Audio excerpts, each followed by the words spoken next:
നിങ്ങളും നിങ്ങളുടെ കുടുംബാംഗങ്ങളും മുഴുവനെല്ലാം നിങ്ങളുടെ അയൽവാസികൾ മുഴുവനെല്ലാം നിങ്ങൾക്ക് സ്വാധീനിക്കാൻ കഴിയുന്ന ആരൊക്കെയുണ്ടോ, ഫോണിലൂടെ സ്വാധീനിക്കാൻ കഴിയുന്ന ആരൊക്കെയുണ്ടോ, കൈകൊണ്ടും കാലുകൊണ്ടും വാങ്ങിയും കാണിച്ച് സ്വാധീനിക്കാൻ കഴിയുന്ന ആരൊക്കെയുണ്ടോ അവരെ കൊണ്ടെല്ലാം ശ്രീ രമേശിന് അനുകൂലമായി താമര ചിഹ്നത്തിൽ വോട്ട് ചെയ്യിക്കാൻ നിങ്ങൾ സന്മനസ് പ്രകടിപ്പിക്കണമെന്ന് വിനയപുരസ്സരം ഞാൻ അഭ്യർത്ഥിക്കുകയാണ്. ഇത് ഞാൻ വെറുതെ ഒരു സൂചിപ്പിക്കാൻ പറഞ്ഞതല്ല. എനിക്ക് നിങ്ങളെ ഇത്രയും കോട്ടയത്ത് ഇത്രയും അകലം ഈരാറ്റുപേട്ടെന്ന് ഇവിടെ വന്ന് നിങ്ങളെ സൂചിപ്പിച്ചിട്ട് എനിക്കെന്തോ കിട്ടാനാണ്.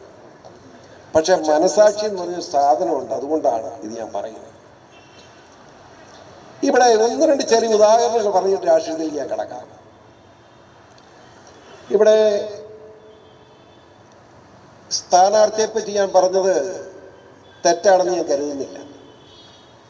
കാരണം ഇവിടെ മത്സരരംഗത്തുള്ള ഒരു MP 15 കൊല്ലമായിട്ട് ഈ സേവനമായിട്ട് ഇതിനെ നടക്കുക.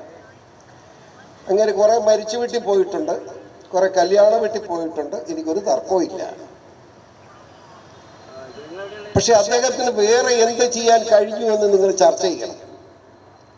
ഏത് മനുഷ്യരെ കണ്ടാലും നല്ല വാക്ക് പറയുന്നയാളാണ്, എനിക്ക് തർക്കമില്ല, പരാതിയില്ല. അതാണ് ഒരു MP ചെയ്യേണ്ടത്.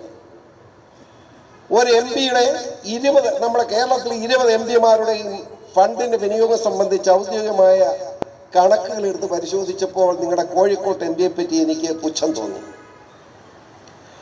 17 കോടി രൂപ അദ്ദേഹത്തിന് അനുവദിച്ച് കിട്ടിയിട്ട് അദ്ദേഹം ചെലവഴിക്കാൻ എഴുതി കൊടുത്തിരിക്കുന്നത് 7 കോടി രൂപ മാത്രമാണ്. ബാക്കി 10 എവിടെ പറയണ്ടേ? ആ 7 കോടി രൂപയുടെയും കണക്ക് ഇതുവരെയും ഇന്നലെ രാത്രി 7 മണി വരെയും ബഹുമാനായ നമ്മുടെ MP സമർപ്പിച്ചിട്ടില്ല എന്ന് പറയുമ്പോൾ ഈ നാടിനോടുള്ള ഉത്തരവാദിത്വം അദ്ദേഹത്തിന് എത്രയോ മോശമായിട്ടാണ് കാണുന്നത് എന്ന് നിങ്ങൾ അദ്ദേഹത്തെ കാണുമ്പോൾ ഒന്ന് ചോദിക്കണം. അതായത് നിങ്ങളാരും മിണ്ടുകയല്ല, അതാ കുഴപ്പം. ചോദിക്കണം, എന്താ സുഹൃത്തെ സഖാവി ഇങ്ങനെയൊക്കെ നിങ്ങൾ ചെയ്തു, ഞങ്ങൾ വോട്ട് ചെയ്ത് വിജയിപ്പിച്ചു വിട്ടതല്ലേ, ഞങ്ങളൊരു മര്യാദ കാണിക്കണ്ടേ? 17 കോടി രൂപ വന്നപ്പം ന്യായമായിട്ട് ആ 17 കോടി എഴുതി ഈ നാടിന് വല്ല ഗുണവും ചെയ്യണ്ടേ? നിങ്ങൾ 2 ലക്ഷം 3 ലക്ഷം കൊടുത്തിട്ട് റോഡൊക്കെ ടാർ ചെയ്തിട്ടുണ്ട്, കോൺക്രീറ്റ് ചെയ്തിട്ടുണ്ട്, എനിക്ക് തർക്കമൊന്നുമില്ല സഖാവേ. പക്ഷെ അതുകൊണ്ട് അവിടുത്തുകാർ ഗുണമുണ്ടില്ലെന്നും പറയുന്നില്ല സഖാവേ. പക്ഷേ പൊതുവായി ഈ നാടിന് വേണ്ടി എന്ത് ചെയ്യാൻ കഴിഞ്ഞിട്ടുണ്ട്? ഉത്തരം പറയണ്ടേ? നമ്മുടെ മോദിജിയുടെ ശക്തമായ ഇടപെടൽ ഉണ്ടായി കഴിഞ്ഞപ്പോ അഭിമാന ബോധത്തോടുകൂടി മുസ്ലിം MP രമേശിന് വോട്ട് ചോദിക്കാൻ കഴിയും. കോഴിക്കോട്ട് നമ്മുടെ മാഹി പ്രദേശം, അത് നമ്മുടെ പോണ്ടിച്ചേരിയുടെ ഭാഗമാണ്. സംസ്ഥാനം അങ്ങനെ ആക്കിയില്ല. 16 കിലോമീറ്റർ ആക്കി.